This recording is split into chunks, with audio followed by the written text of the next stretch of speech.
Hello, everyone. I want to share a interesting conversation I had with a person that I was training. This person was a longtime shooter on rifles, fairly new to pistols and concealed carry, and basically I was doing some concealed carry type of training with the guy.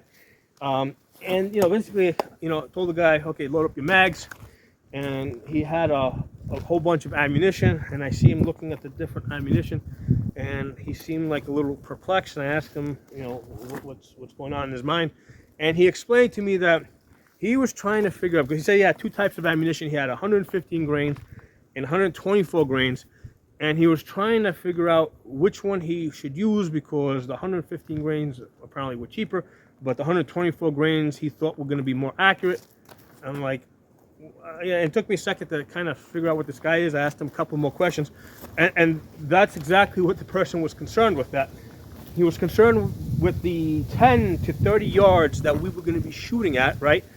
If he should use one ammunition versus the other, and his concern was accuracy. And I explained to the person that at that distance, it's not going to make a difference if he's using 115 grains or 124 grains, as long as the gun cycles, okay? And now I have actually seen a number of guns usually they're brand new, where the recoil spring is very stiff, and sometimes they won't cycle reliably with the lighter lighter 115 grains. Right, so they need the 124 grains to be more reliable. You may not see it when you're shooting two-handed, but if you're shooting one-handed, that's when you'll start seeing some cycling issues. Okay, so that's generally a new gun issue that's not broken in. But that wasn't this person's concern. This person was like literally concerned that with the 10 to 30 yards that we were going to be shooting, if he thought that the 124 grains were going to be more accurate, and he wanted to have a good training session, versus he was thinking, hey, maybe you should cheap out and go with the 115 grains. I just told him to go with the 115 grains because it's not going to make a difference at the 10 to 30 yards that we're shooting. In fact, we weren't going to be shooting like benched or prone. We're basically shooting, mostly coming out of holster, presenting and shooting. So your hands are not rested on the table. So the weakest link here is the movement of your hands, which is why when I teach like pistol shooting, I generally don't bother with the breath control, right? Breath control, where you're holding your breath. I teach that if you're shooting, a rifle, and you're shooting it like supported. That's when I get into the breath control. If you're drawn from a holster, presenting and shooting, I mean, that's holding your breath is not going to aid you in accuracy, because your arms are moving. The movement from your arms, right? Even though that tiny little bit of movement is going to be a lot more than the movement that's coming from your ribs rotating up and down as you breathe. So it's just not an issue, right? Just focus on the front sight, keep it on your target as you press your trigger. That's what's going to make the biggest difference. Now, just to expand a little bit further on this concept with rifles, right, particularly AR-15s, the barrel, okay, is fixed to the upper receiver, right? They're connected, and the iron sights or the optic is connected to that. So essentially, the aiming system and the barrel are fixed. They're connected as one. Okay? On a pistol, that's not the case. The sights are on the slide, which is separate from the barrel. Okay, separate pieces. So even with this Glock factory OEM gun, okay, right? I already safety checked it. But if I hold the gun here by the slide and hold the barrel here, I'm going to move this side to side, and you should be able to hear the clicking.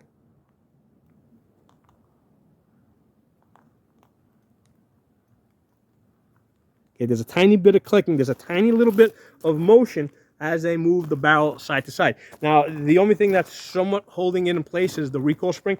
Now, I'm gonna go a step further, and I'm going to remove the recoil spring, because the recoil spring is actually creating a good deal of tension. When I take the recoil spring out, watch what happens now. As I'm going to hold the barrel, I'm pushing it flush up against it. I'm going to go side to side now. You hear that sound? That's the side to side wiggle. Now I'm going to go front to back. More wiggle. Okay. Okay. So clearly you can see that the barrel is going to wiggle around even when the gun is closed and locked. Now this gun does have a very high round count on it, and as you doing more and more shooting with the gun, you know, and the gun breaks in more, you're gonna have that wiggle is going to slowly increase over time. Okay, but there has to be some wiggle there, because if there was not, if the fit was so tight that there was zero wiggle, well, what I think that would do is that would increase, basically you would have too much resistance, and that would increase the cycling problems, especially as the gun started getting dirty. Okay, so there has to be a little bit of slack in there, so that even when the gun gets dirty, it will still cycle. So if you take out the recoil spring, just put pressure barrel in there, and just move this side to side. Okay, that's side to side. You hear the clicking, front to back, clicking. Okay, so basically that's the limitation on a tilt barrel pistol, and that's kind of the reason why the max accuracy, like I can hit a man-sized target out to about 75 yards with this, but that's usually, that's usually the absolute max. After that, they really start, going off to the side. I can 50 yards I can shoot pretty reliably. 65 yards, so 75 yards, that's like my bare max. That's really my max with this type of a pistol that has a tilt barrel.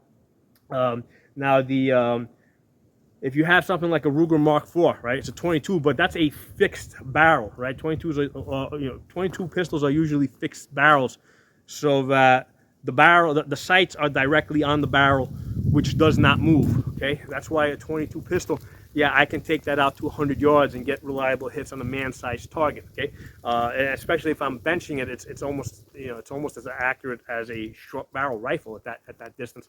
And that's because the sights are directly connected to the barrel, which is not moving. Okay, this moves. You can hear the motion. This moves. So this has a limitation. Now the 1911s, right? The reason why they tend to be a little bit more accurate than the Glocks is because they have a bushing that kind of goes around the barrel.